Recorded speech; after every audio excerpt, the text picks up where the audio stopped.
What if the thing that pulled you away from God's will and your purpose didn't look like sin? What if it didn't feel rebellious, it didn't sound dangerous, and it didn't come from an enemy? And what if it came through a simple conversation that seemed harmless?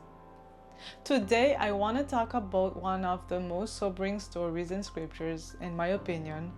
And it's a story that teaches us about disobedience and how disobedience doesn't always come through temptation, and it's not always big and obvious. Sometimes coming through persuasion. The story that I'm basing myself on is a story that we can find in 1 Kings chapter 13.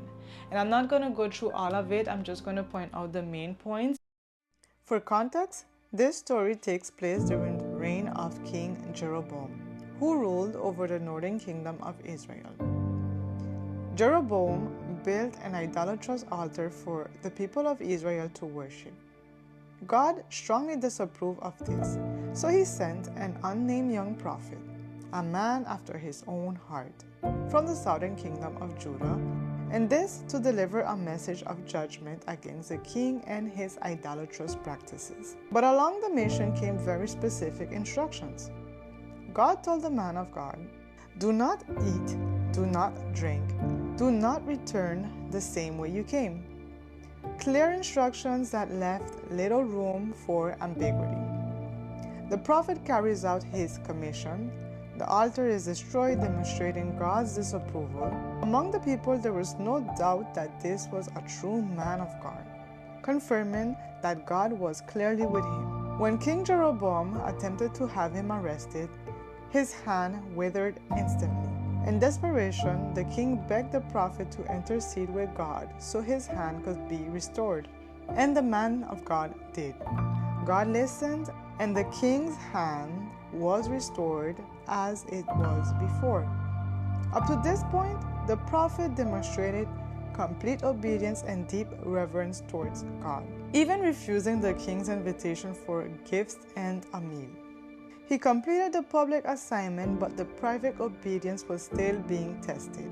On his way home, the prophet meets an old prophet from Bethel, and this is where everything turns. The old prophet doesn't threaten him. He doesn't tempt him with obvious sin. He doesn't mock God, but says, "I am a prophet too." He claims an angel spoke to him. He uses spiritual language to contradict God's command. But he was lying. The man of God listens, he goes back, he eats, he drinks.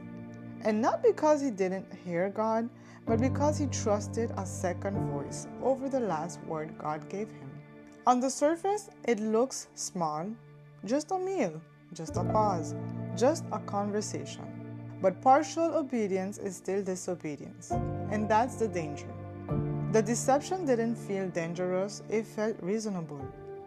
Age doesn't equal authority, experience doesn't override obedience, and titles don't cancel instructions. If God has already spoken clearly, no new voice gets power.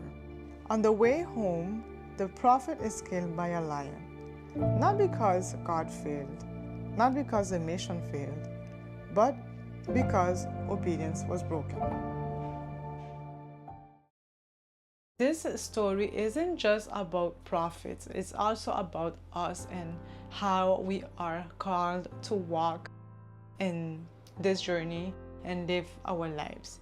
Because we also live in a world that is full of voices. I'm not saying that all voices are evil or unwise. I'm just saying that we have to strengthen our discernment and ask ourselves what it is that God has already told us to do. Disobedience doesn't always cancel your calling. Sometimes it just cuts the journey short.